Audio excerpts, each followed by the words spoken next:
The air was thick with the smell of rust and ash, a metallic tang that clung to the back of your throat and refused to let go. Out there, beyond the cracked hull of the Elysium dawn, the stars burned cold and indifferent, witnesses to a war no one had seen coming.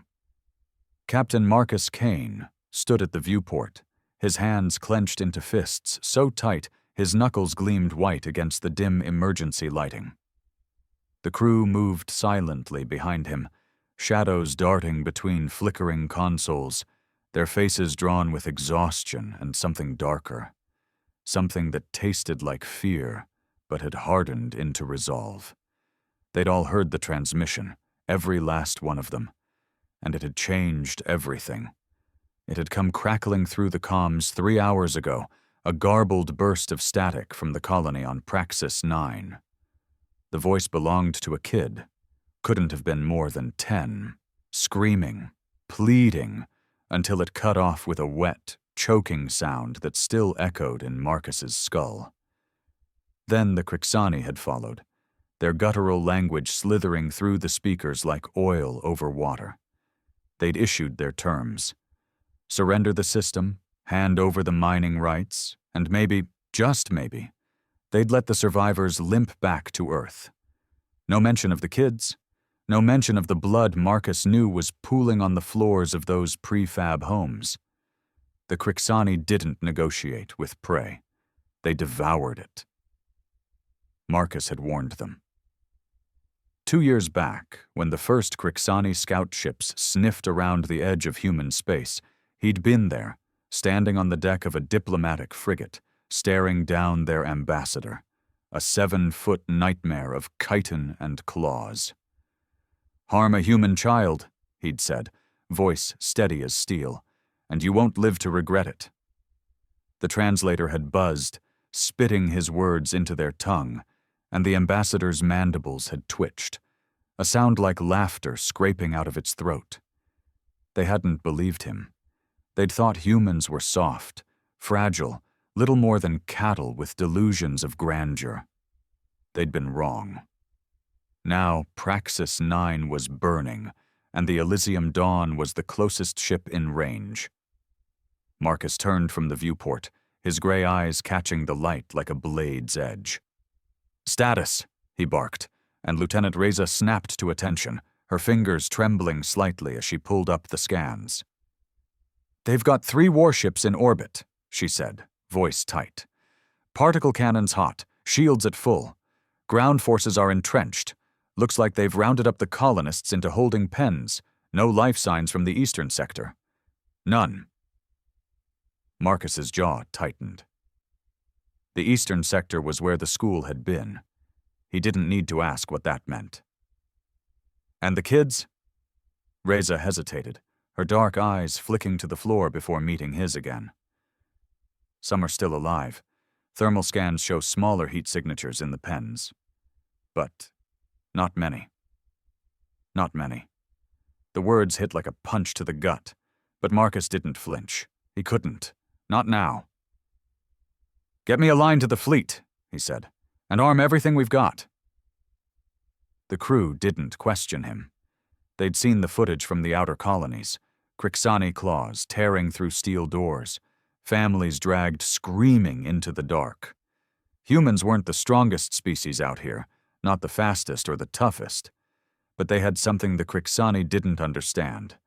A line you didn't cross, a promise you didn't break. And when that line was crossed, when that promise was shattered, humans didn't just fight. They burned the universe down to make it right. Within minutes, the Elysium Dawn hummed with power, its railguns charging, missiles locking into place. Marcus patched through to the fleet, his voice steady despite the rage boiling under his skin. "This is Captain Kane, Elysium Dawn. Praxis 9 is under attack. Crixani forces have killed our people, our kids. I'm going in. Anyone who's got the stomach for it, follow me. Anyone who doesn't, stay the hell out of my way." The response was immediate. Ships across the sector lit up the comms, freighters, haulers, even a few patched-up civilian rigs. No one said no. Not today. Marcus cut the line and turned to his crew. We're not here to negotiate. We're not here to survive. We're here to make them pay, every last one of them. Reza nodded, her lips pressed into a thin line. The helmsman, a wiry kid named Torres, cracked his knuckles and grinned like he'd been waiting for this his whole life. The Elysium Dawn lurched forward, engines roaring as it broke from its patrol route and hurtled toward Praxis 9. The Crixani warships loomed on the scanners, their sleek insectoid hulls glinting against the planet's atmosphere. They didn't know what was coming. They didn't know what humans became when you took something they loved. Marcus thought of that kid's voice, the scream cut short, and his hands tightened on the command console. The Crixani had been warned. They'd laughed. Now they'd learn. Space itself seemed to hold its breath as the Elysium Dawn closed the distance, a lone spark racing toward a firestorm, and in Marcus's chest, something cold and unyielding took root, a promise not just to fight, but to win. For the kids. For the blood already spilled. For the warning they'd ignored. The first shot rang out, a railgun slug tearing through the void, and the war began. The Elysium Dawn shuddered as the first Crixani particle beam grazed its hull, a searing streak of violet light that carved a molten scar across the port side. Alarms blared, a shrill cacophony that drowned out the crew's shouts as they scrambled to their stations. Marcus Kane gripped the edge of the command console, his gray eyes locked on the tactical display where red blips swarmed like hornets around the green dot of his ship. The Crixani warships were closing in, their movements precise, predatory, 3 against 1. Outnumbered, outgunned, and outclassed. Any sane captain would have turned tail and run. But Marcus wasn't sane anymore. Not after that kid's scream. Torres, evasive pattern Delta, he roared, voice cutting through the chaos. The helmsman's hands flew across the controls, and the ship lurched hard to starboard, engines screaming as they pushed past their limits. A second beam missed by inches, sizzling through the void where they'd been moments before. Reza, target their lead ship. Railguns and missiles full spread. Hit them where it hurts. Lieutenant Reza didn't hesitate, her fingers dancing over the weapons console. Locked and loaded, sir. Firing now. The Elysium Dawn spat fury into the dark, railgun slugs accelerating to hypersonic speeds, followed by a salvo of missiles trailing fiery tails. The lead Crixani ship, a jagged monstrosity bristling with spines, took the brunt of it. Explosions bloomed across its hull, chunks of chitinous armor spinning into space, but it didn't falter. The Crixani built their ships like they built their bodies, hard, relentless, and damn near unbreakable. "They're returning fire!" Torres yelled, and the deck tilted as another beam slammed into the shields. The lights flickered, and Marcus felt the impact in his bones, a deep, rattling shudder that promised worse to come. The shields were holding, for now, but they wouldn't last forever. He didn't care. This wasn't about survival. This was about reaching Praxis 9, about getting to those pens where the kids were still alive, their tiny heat signatures flickering on the scans like candles in a storm. "Fleet's inbound, sir," Reza said, her voice steady despite the sweat beading on her forehead. "ETA 10 minutes. They're patching through. Admiral Voss wants a word." "Put her on," Marcus growled. The comms crackled, and a woman's voice came through, sharp and clipped, the kind of voice that could cut glass. "Kane, what the hell are you doing? You're 1 ship against 3. You'll be scrap before we get there." Marcus didn't blink. "They've got our kids, Voss. Killed most of them already. I'm not waiting." A pause, heavy with static. Then, "You're insane, but we're coming. Hold them off, Kane. That's an order." "Wasn't planning on dying yet," he said, and cut the line. He turned to the crew, their faces lit by the glow of sparking consoles. "You heard her? 10 minutes. We keep them busy, we buy time for the fleet, and then we tear them apart." The Elysium Dawn dove into the fray, weaving through a storm of particle beams and kinetic rounds. Torres pushed the ship to its breaking point, dodging with a reckless grace that defied physics. Reza unleashed everything they had, missiles and railguns hammering the Crixani lead ship until its shields flickered and died. The first kill came with a satisfying flash. A missile punched through the enemy's hull, igniting its core in a silent, brilliant fireball. The crew didn't cheer. There was no time. The other two ships adjusted, their movements eerily synchronized, and the barrage intensified. Marcus's mind raced, replaying that transmission, the kid's voice breaking into sobs before the silence. He'd seen the colony logs before the attack. Praxis 9 had been a backwater, a speck of dirt with a few thousand souls, mostly miners and their families. Kids who'd grown up chasing each other through dusty streets, dreaming of Earth they'd never seen. Now they were gone, or worse, caged by monsters who didn't even see them as alive, just meat to leverage a deal. His fists tightened until his nails bit into his palms, drawing blood. "Sir, shield's at 30%, Reza called. "We can't take much more." "Then don't," Marcus snapped. "Ram the bastard if you have to. Just keep them off the planet." Torres shot him a wild grin. "You serious, Cap?" "Dead serious." The helmsman laughed, a sharp, jagged sound, and angled the Elysium Dawn toward the second Crixani ship. It was a desperate move, a suicide play, but Marcus didn't care. The Crixani had underestimated humans once, thinking them weak, pliable. They didn't know what happened when you backed a human into a corner, when you took their kids and left them nothing to lose. The ship surged forward, engines roaring, a battered arrow aimed at the heart of the enemy. And then the scanners lit up, green blips flooding in from the edge of the system.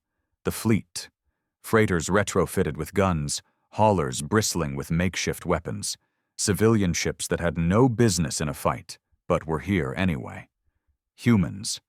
Not soldiers, not warriors, just people who'd heard the same transmission Marcus had, who'd felt the same rage. The Crixani ships hesitated, their formation faltering as the odds shifted. Marcus bared his teeth in something that wasn't a smile. "Now," he said, "let's show them what happens when they don't listen." The Elysium Dawn struck, and the void erupted in fire. The Elysium Dawn collided with the second Crixani warship in a scream of metal and fire, a glancing blow that sent both ships spinning through the void.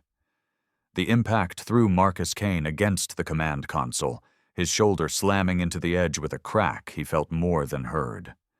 Pain flared, hot and sharp, but he ignored it, hauling himself upright as the deck tilted beneath his feet.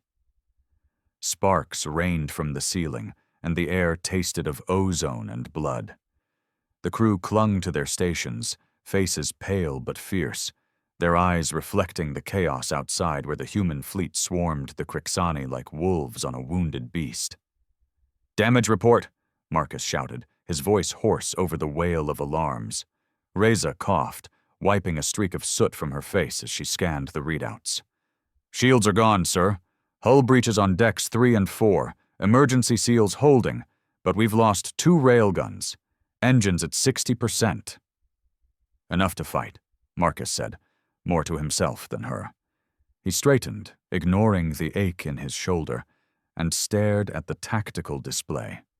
The second Crixani ship was crippled, its hull venting atmosphere in shimmering plumes, but the third was still intact, its particle cannons carving through the human fleet with ruthless precision. Freighters exploded in silent bursts, civilian rigs torn apart before they could fire a shot. These weren't trained soldiers, just miners, traders, parents who'd grabbed whatever they could and come running. And they were dying. "Torres, get us between that bastard and the fleet," Marcus ordered. "Reza, reroute power to the forward guns. Everything we've got left." Torres didn't argue, though his grin had faded, replaced by a grim set to his jaw. The Elysium Dawn groaned as it turned, its engines sputtering but obedient, thrusting the battered ship into the line of fire. A particle beam raked across their bow, and the whole vessel shuddered, lights dimming as power drained to the weapons. Reza fired back, a desperate volley of missiles and railgun slugs that slammed into the third Crixani ship's shields, cracking them like glass. It wasn't enough to kill it, not yet, but it bought the fleet a breath, a chance to regroup.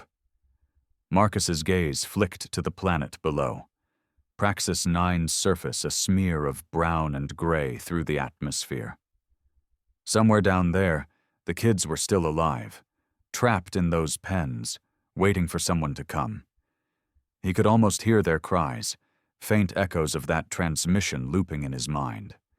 He'd promised the Crixani they'd pay, and he meant it. But promises didn't mean a damn thing if he couldn't get to them. "Sir, incoming transmission," Reza said, her voice cutting through his thoughts. "It's the Crixani." Marcus's blood ran cold. "Patch it through."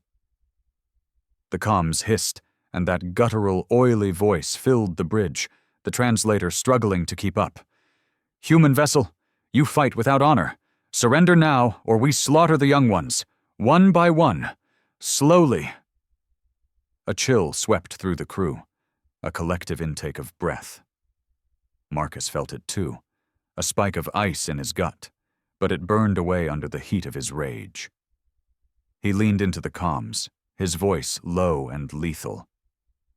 "You think you can threaten us? You think that'll stop us? We warned you.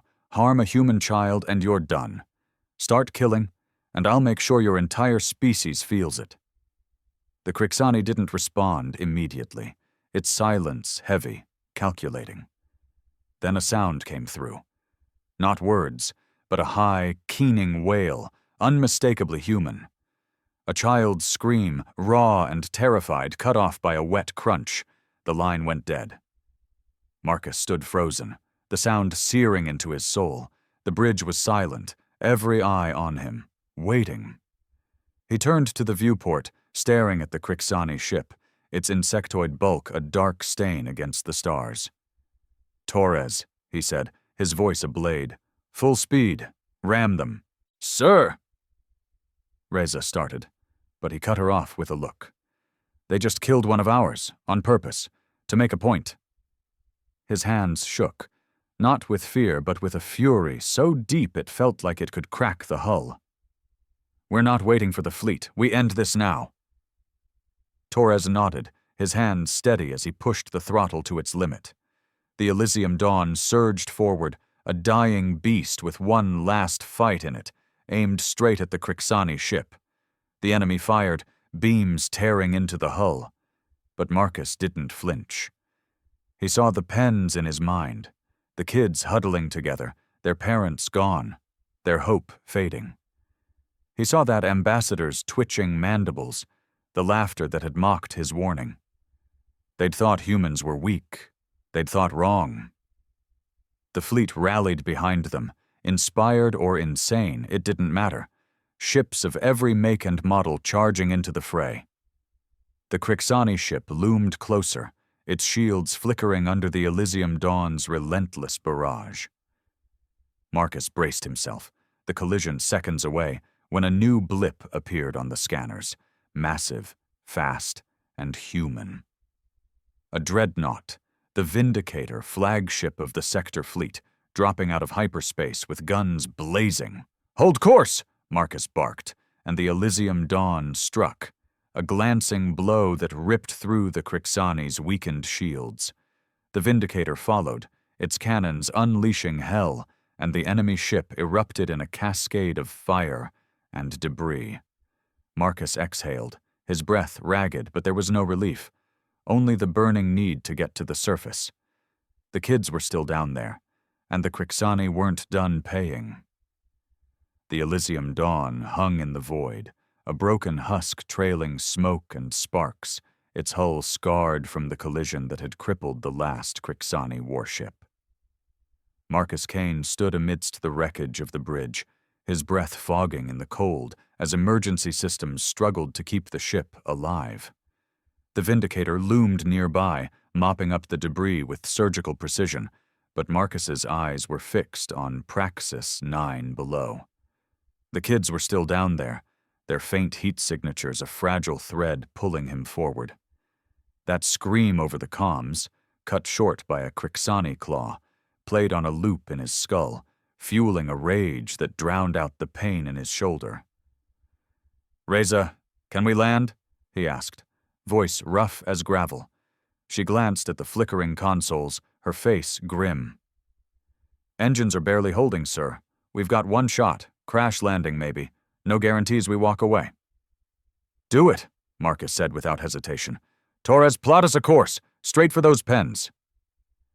Torres nodded, hands shaking as he wrestled the dying ship into position. The Elysium Dawn groaned, its frame trembling as it nosed toward the planet. The Vindicator hailed them, Admiral Voss's voice crackling through. "Kane, stand down. We'll handle the ground assault. You're in no shape to fight." "They're killing kids, Voss," Marcus snapped. "I'm not waiting." He cut the line, ignoring her protests. The descent began, a fiery plunge through the atmosphere that rattled the ship apart. Bulkheads buckled, and a section of the ceiling collapsed, nearly crushing Reza.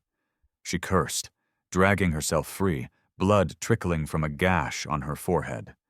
The ground rushed up, a blur of dust and ruin, and the Elysium Dawn hit hard, skidding across Praxis 9's surface in a shower of dirt and metal.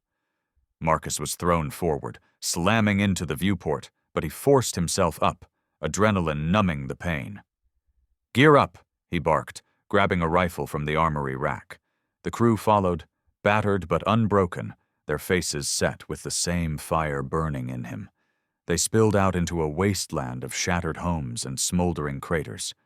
The air stank of death, and in the distance, the Crixani pens loomed, crude cages of twisted steel. Marcus moved fast, his boots crunching over debris until he saw them. Dozens of kids, filthy and wide-eyed, pressed against the bars. A Crixani guard turned, its claws dripping red, and Marcus fired without thinking, the slug punching through its skull. The kids screamed, some sobbing, others staring in silence as Marcus tore the cage open. "You're safe now," he lied, knowing more Crixani were coming. He looked into their hollow eyes, saw the cost of his delay, and swore the bastards would pay in blood. The Vindicator's dropships roared overhead, but Marcus was already moving, rifle raised, ready to finish what he'd started. Dust swirled around Marcus Kane as he knelt by the shattered cage, his rifle still warm from the shot that had dropped the Crixani guard. The kids stumbled out, some clinging to each other, others too stunned to move, their small bodies trembling under layers of grime and fear. A girl, no older than 8, stared up at him with eyes like cracked glass, her voice a whisper. "They took my brother." Marcus's chest tightened, the weight of her words sinking into him like a blade. He wanted to promise he'd find the boy, bring him back, but the lie stuck in his throat. He'd heard the crunch over the comms. He knew what it meant. "Stay close," he said instead, his voice rough but steady. "We're getting you out." The crew fanned out, forming a ragged perimeter around the kids. Reza, with her pistol drawn, Torres clutching a shotgun, their faces hard despite the exhaustion carving lines into their skin. Above, the Vindicator's dropships touched down, kicking up storms of dirt as Marines poured out, their armor gleaming against the desolation. But Marcus didn't wait for them. He couldn't. The Crixani were still here, their guttural roars echoing from the ruins, and every second meant another life snuffed out.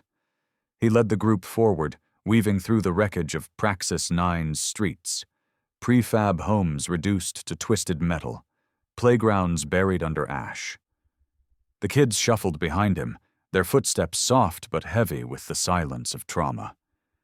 Reza flanked him, her breath ragged, the gash on her forehead still bleeding. "Scanners picked up movement, sir," she muttered. 200 meters east. Big group. They're coming." "Let them," Marcus growled, his grip tightening on the rifle. He glanced back at the kids, their pale faces lit by the flicker of distant fires, and felt that cold, unyielding thing in his chest twist sharper.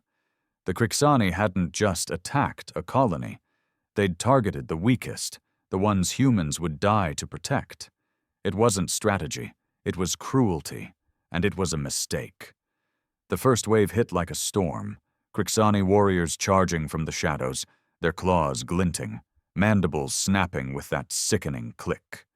Marcus fired, slugs tearing through chitin, dropping 2 before they could close the gap. Torres roared, his shotgun blasting a third into a spray of gore, while Reza picked off stragglers with precise, furious shots. The kids screamed, huddling behind a fallen wall as the fight turned brutal. Claws raked at Marcus's arm, slicing through his suit, but he drove his rifle butt into the creature's skull, feeling it crack under the blow.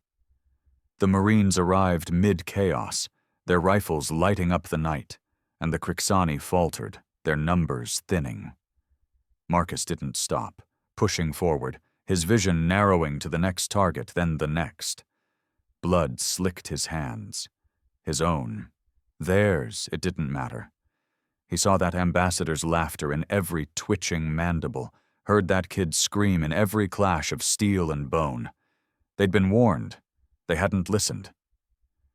A shadow loomed ahead, a Crixani commander, taller than the rest, its armor scarred and dripping with red. It held a human arm, small and limp, like a trophy. Marcus froze, the sight punching through his rage into something raw, something that hurt. The commander hissed, its voice grating through the translator. "You fight for nothing, human. Your young are gone. Your world will follow." Marcus didn't answer with words. He charged, rifle blazing, rounds slamming into the commander's chest. It staggered but swung, claws slashing across his side, tearing flesh. Pain seared through him, but he dropped the rifle, drew his knife, and drove it into the creature's throat, twisting until black ichor sprayed his face. It collapsed, gurgling, and he stood over it, breathing hard, the arm still clutched in its dead grip. He turned, ignoring the agony in his side, and saw the kids watching, wide-eyed, silent. The Marines swept in, securing the area, but Marcus barely noticed. He knelt, picking up the arm, its tiny fingers curled as if reaching for something lost. It was too small, too fragile, and it broke something in him he hadn't known was still whole. He set it down gently, his hands shaking, and looked at the girl who'd spoken earlier. She was crying now, quiet sobs that cut deeper than any claw. "We're not done," he said, more to himself than her. The Crixani had retreated, but their ships still orbited, their forces still held parts of the planet. The Vindicator could handle the sky, but the ground was his. He stood, wincing as blood seeped through his torn suit, and nodded to Reza. "Round up the survivors. We're hunting." She hesitated, her eyes flicking to his wounds. "Sir, you need—" "I need them dead," he cut her off, his voice a low snarl. "Every last one." He turned east, where the scanners had pinged, and started walking, the kids' soft steps trailing behind him like ghosts. The war wasn't over. Not until the Crixani learned what humans did when you crossed that line. The wind howled across Praxis 9's ruined landscape, carrying the stench of charred metal and alien blood, as Marcus Kane led his ragged band eastward. His side throbbed with every step, the gash from the Crixani commander's claws leaking through the hasty bandage Reza had slapped on during a brief pause. The kids trailed behind, a silent procession of hollow eyes and trembling hands, their trust in him a weight heavier than the rifle slung across his back. He didn't look at them. Couldn't. Afraid he'd see that small, severed arm in every shadow, a reminder of how late he'd been. Reza marched beside him, her pistol gripped tight, her face a mask of determination despite the blood crusting her forehead. Torres brought up the rear, shotgun ready, his usual bravado replaced by a quiet intensity that matched the Marines fanning out around them. The Vindicator's dropships had secured the landing zone, but the Crixani still held ground, entrenched in the eastern sector, where the scanners had last pinged a mass of heat signatures. Marcus didn't know if it was more kids or just soldiers waiting to die. Either way, he was coming for them. The terrain shifted as they approached, a sprawl of mining rigs and storage silos twisted into a jagged maze by the attack. The air grew thick, heavy with the hum of Crixani tech, a low vibration that set Marcus's teeth on edge. He raised a fist, signaling the group to halt, and crouched behind a toppled crane. Ahead, the enemy waited, a fortified outpost, its walls bristling with turrets, Crixani warriors pacing like ants around a nest, and there, in the center, another pen, smaller, cruder, but unmistakable. More kids. Marcus's breath caught, his rage flaring anew. He counted at least 20 guards, their claws glinting in the dim light, and 2 hulking figures, elites, maybe, their armor thicker, movements deliberate. The turrets swiveled, scanning the perimeter, and he knew a frontal assault would be suicide. But waiting wasn't an option, not with those kids so close, their faint cries drifting on the wind. "Reza, Torres, flank left with half the Marines," he whispered, his voice a low growl. "Draw their fire. I'll take the rest right. Hit the pen directly." Reza's eyes narrowed. "Sir, you're bleeding out. Let me—" "No!" he snapped, cutting her off. "They don't get another second with those kids." She held his gaze, then nodded, slipping away with Torres and a handful of Marines. Marcus turned to the remaining soldiers, their faces grim but resolute. "Fast and hard. We get in, get the kids, get out. No heroics, just results." The plan ignited moments later. Reza's team opened fire from the left, a barrage of bullets and grenades that lit up the night. The Crixani reacted instantly, turrets swinging, warriors charging toward the distraction. Marcus moved, leading his group in a sprint across open ground, his side screaming with every stride. A turret caught them mid-run, its beam slicing through a Marine beside him, reducing the man to ash. Marcus didn't stop, didn't flinch, his focus locked on the pen. He reached it first, slamming into the bars with a shoulder that nearly gave out. Inside, a dozen kids cowered, their faces streaked with dirt and tears. A Crixani elite loomed over them, its claw raised, but Marcus was faster. His rifle barked, slugs tearing through its chest. It staggered, roaring, and he fired again, dropping it in a heap. The Marines caught up, blasting the lock, and the cage sprang open. "Move!" Marcus shouted, ushering the kids out. They stumbled toward him, some too weak to stand, and he scooped up a boy who couldn't have weighed more than a rifle clip, his thin frame shaking against Marcus's chest. The outpost erupted around them, Reza's team still drawing fire, the Crixani regrouping, their roars growing louder. A second elite charged, its claws slashing, and Marcus shoved the boy behind him, taking the hit across his arm. Blood sprayed, but he drove his knife into the creature's eye, twisting until it fell. The Marines formed a shield, firing as they retreated, the kids between them. Marcus limped at the rear, his vision blurring, the boy clinging to his leg. He saw Reza and Torres breaking back toward them, their faces bloodied but alive, and felt a flicker of relief. But it died fast. The ground shook, a deep rumble rising from the outpost. A Crixani war machine, a towering beast of metal and claws, emerged from the shadows, its cannons glowing hot. "Run!" Marcus yelled, shoving the kids toward the Marines.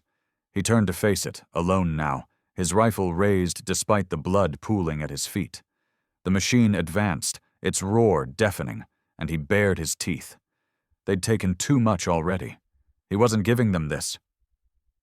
Overhead, the Vindicator's guns thundered, a salvo raining down, but Marcus didn't look up. He fired, a futile gesture, and braced for the end. The Crixani war machine loomed over Marcus Kane, a colossus of jagged steel and glowing death, its cannons whining as they charged. His rifle spat slugs into its armored hide, sparks flaring where they struck, but it was like throwing pebbles at a tidal wave.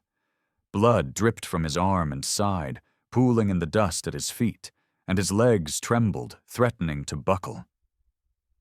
Behind him, the kids' footsteps faded as the Marines hustled them away, their cries swallowed by the roar of the Vindicator's orbital barrage.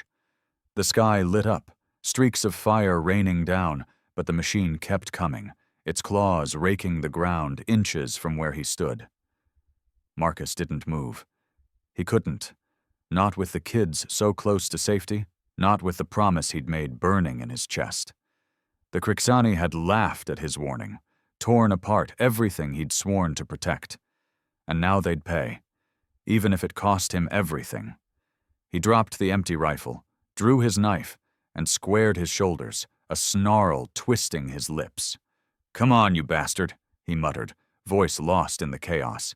"Let's finish this." The machine lunged, a claw swiping down, and Marcus dove aside, the impact cratering the earth where he'd been. Pain exploded through his wounds, but he rolled to his feet, slashing at a hydraulic line on its leg.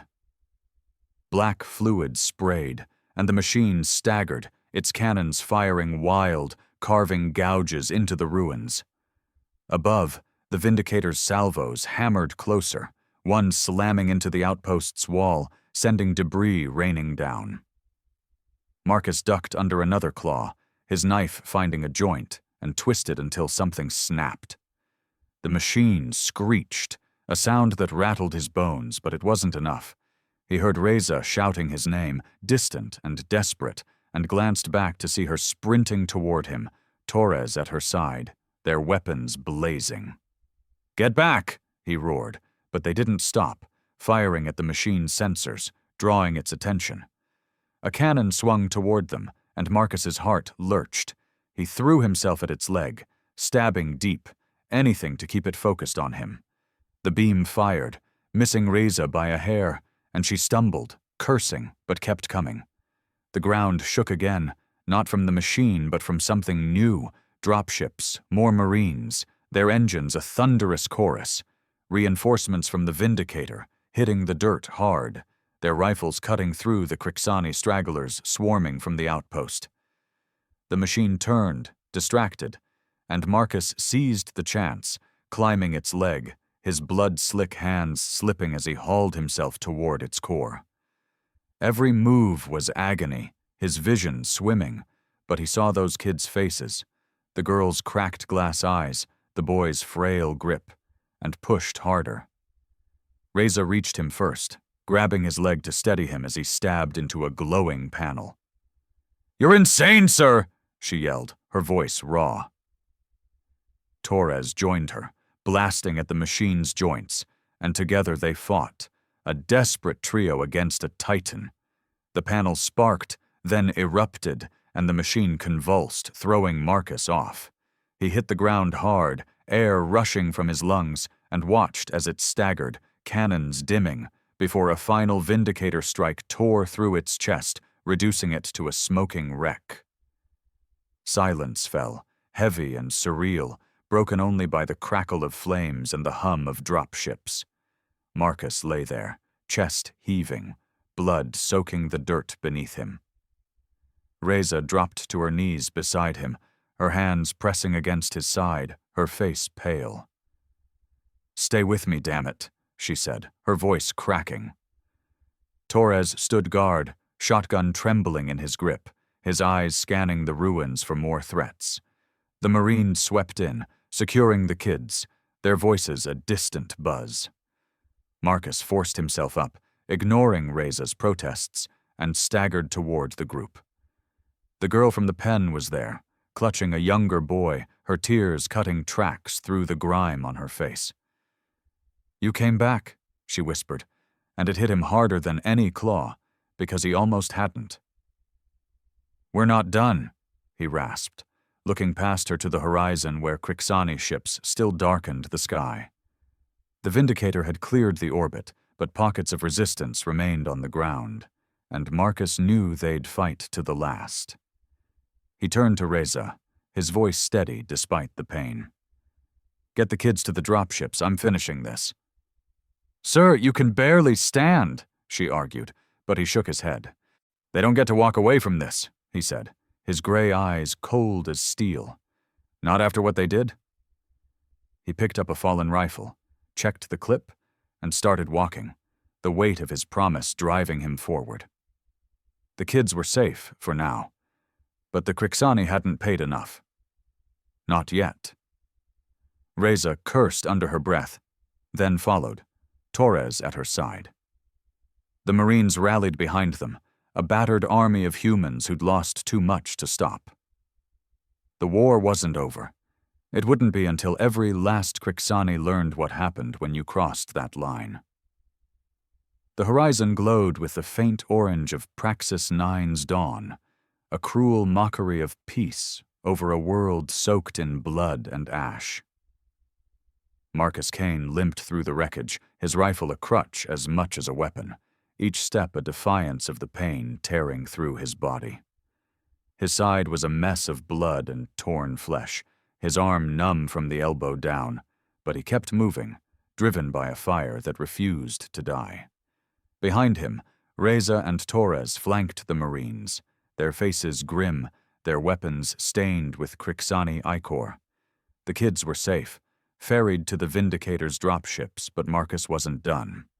Not while a single Crixani still breathed on this rock. The last stronghold lay ahead, a mining complex turned fortress, its walls reinforced with scavenged steel, Crixani warriors swarming like a hive kicked open. The Vindicator had pounded it from orbit, but the survivors dug in, their guttural roars a challenge Marcus couldn't ignore. He'd seen too much. The pens, the severed arm, the girl's cracked glass eyes, to let them slink away. They'd been warned. They'd laughed. Now they'd face the consequences. "Reza, Torres, left flank," he rasped, his voice barely above a whisper but sharp as a blade. "Marines, with me. We hit the center, no mercy." Reza hesitated, her eyes flicking to his wounds, but he glared her down, and she nodded, slipping away with Torres. The Marines fanned out, their boots crunching over debris, their silence a testament to what they'd lost. Marcus led them forward, a battered figure at the head of a storm. The Crixani met them head-on, claws flashing, turrets spitting fire. Marcus fired, his rifle bucking against his shoulder, slugs tearing through chitin. A warrior lunged and he sidestepped, driving his knife into its throat, feeling the hot spray of ichor on his face. The Marines fought beside him, a wall of human fury, their rifles and grenades turning the courtyard into a slaughterhouse. From the left, Reza and Torres struck, their attack splitting the enemy's focus, and the Crixani line buckled. Marcus pushed deeper, his vision blurring, his breath ragged. He saw a Crixani commander, smaller than the last, but its armor gleamed with rank, directing the defense from a raised platform. It locked eyes with him, mandibles twitching, and he knew it recognized him, knew what he'd come to do. He charged, ignoring the pain, the blood, the screams around him. A claw raked his leg, but he kept going, slamming into the commander, his knife finding its chest. They fell together, a tangle of steel and flesh, and he stabbed again and again until it stopped moving. The fight drained from the Crixani then, their roars turning to shrieks as the humans closed in. Marcus staggered to his feet, leaning on the platform's edge, watching as the last of them fell. The complex grew quiet, the only sounds the crackle of fires and the distant hum of dropships. Reza appeared at his side, her face streaked with dirt and blood, her pistol still smoking. "It's over, sir," she said, her voice soft but firm. "They're gone." Marcus didn't answer right away. He looked out over the ruins, the bodies, human and Crixani alike, littering the ground. He thought of the kids, safe now, but scarred forever, of the families who'd never know this dawn. "Not over," he muttered, his gray eyes hard. "Not until they're all gone. Every last one, everywhere." Reza didn't argue. She knew him too well. Torres joined them, his shotgun slung over his shoulder, a rare quiet in his eyes. The Marines gathered, their faces a mix of exhaustion and resolve, and Marcus felt it. The unspoken bond, the shared promise. Humans weren't the strongest, the fastest, or the toughest, but they didn't break. Not when it mattered. He turned to the sky, where the Vindicator hung like a sentinel, its guns silent now. The Crixani had underestimated them, thought them weak, prey to be culled. They'd learned too late what humans became when you crossed that line, when you harmed their kids. Marcus had warned them, and he'd kept his word. Praxis 9 was free, its survivors safe, but the war stretched beyond this planet, into the stars where the Crixani still lurked. "Get me to a ship," he said, his voice steady despite the tremble in his limbs. "We're not stopping here." Reza nodded, helping him stand, and the group moved toward the dropships, a battered army ready for the next fight. The kids would heal, in time, but Marcus wouldn't. Not until the Crixani were a memory, a lesson carved into the galaxy. Harm a human child, and you won't live to regret it. As the dropship lifted off, Marcus looked down at Praxis 9, its scars fading into the distance. He closed his eyes, the girl's whisper echoing in his mind. "You came back," and made a silent vow. He'd keep coming back, again and again, until there was nothing left to fight. For them, for all of them.